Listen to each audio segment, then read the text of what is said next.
안녕하세요. 노무법인 호담의 이슬기 노무사입니다. 오늘은 요즘 뉴스에서도 굉장히 많이 나오죠. 가짜 3.3% 프리랜서.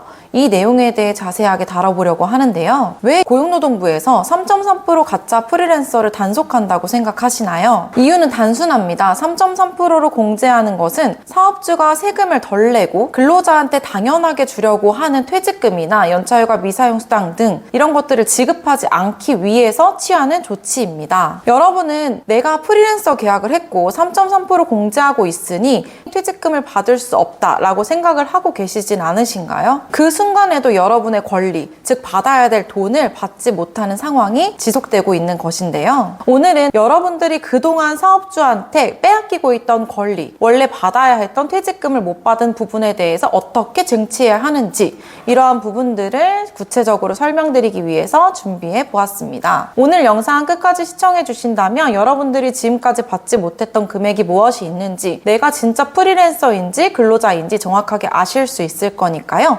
끝까지 시청해 주시면 감사하겠습니다.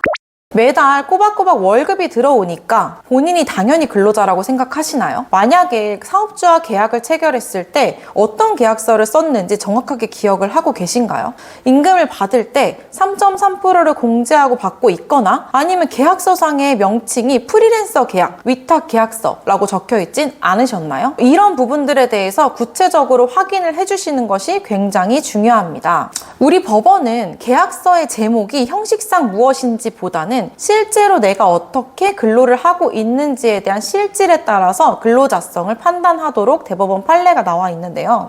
아까 말씀드린 것처럼 형식이 아니라 실질입니다. 대법원이 제시하는 근로자성의 판례 기준, 판단 기준은 정리해보면 다음과 같은데요. 첫 번째로는 업무 내용을 사업주가 정하는가, 즉 사업주가 정하는 업무에 따라 제가 일을 해야 되는지에 대한 부분입니다. 두 번째로는 사업장에서 인사규정, 취업규칙이 있는데 나 또한 그의 적용을 받고 있는지. 세 번째로는 내가 업무를 함에 있어서 사업주나 중간관리자 등의 상당한 지휘 감독을 받고 있는지, 즉 제가 지각을 하거나 결근을 하거나 했을 때 이러한 제재 조치를 받는지. 그리고 네 번째로는 근무 장소나 시간이 픽스되어 있는지. 다섯 번째는 비품이나 업무에 사용하는 도구를 사업주가 제공하고 있는지 등을 종합적으로 판단을 하게 됩니다. 저희가 임금을 받을 때 3.3%를 공제하고 받는지 고정급이 정해져 있는지도 또 판단 요소이긴 하지만 이는 부차적인 요소로 판단된다는 점은 기억해 주시면 좋을 것 같아요. 만약에 아까 말씀드린 여러 가지 판단 기준에서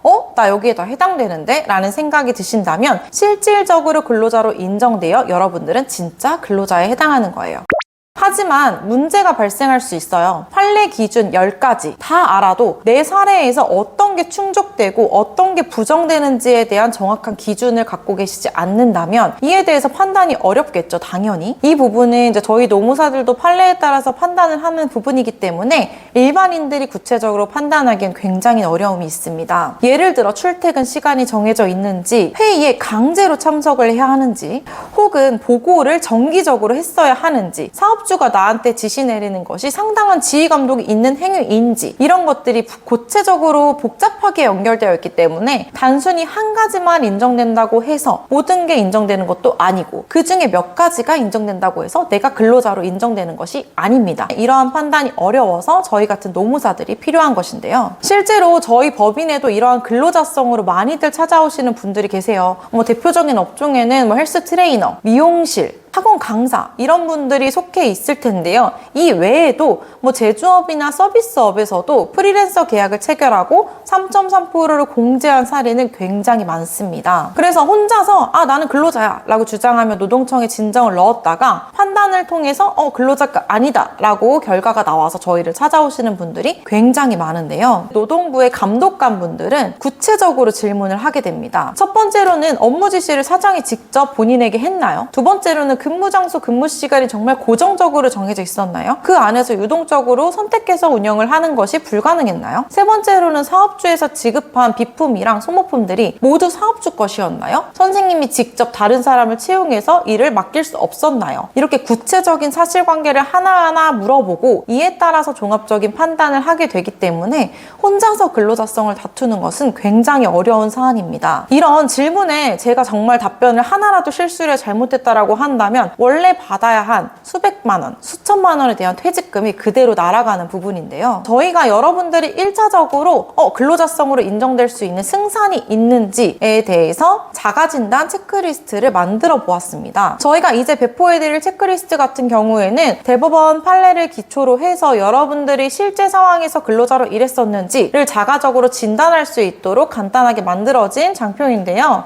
이 안에 질문 구조는 굉장히 간단합니다. 첫 번째로는 사업주가 출퇴근 시간을 관리했나요? 예, 아니면 아니요로 답변을 하게 되겠죠. 두 번째로는 업무 보고를 사업주한테 직접 정기적으로 했어야 했나요? 세 번째로는 휴가를 쓸 때 사업주의 승인을 필수적으로 받았어야 하나요? 네 번째로는 지각이나 결근을 했을 때 인사적인 제재 조치가 있었나요? 임금을 빼고 지급했나요? 이런 등의 구체적인 질문이 들어가 있습니다. 여기서 예라고 답하는 항목이 많을수록 선생님은 근로자에 가까운 상황이다 라고 보시면 될 것 같고요. 이 리스트 같은 경우에는 고정 댓글에 무료로 배포해드릴 예정이니까요. 혹시나 내가 프리랜서 계약을 체결했는데 근로자인지 아닌지 궁금하시다면 첫 번째로 자가진단 체크리스트를 체크해보시면 좋을 것 같습니다. 다만 기억하셔야 될 게 이 체크리스트에 예라고 체크하셨던 항목에 대해서는 가급적 입증 자료를 꼭 가지고 있어야 된다는 점은 기억해 주시면 좋을 것 같습니다.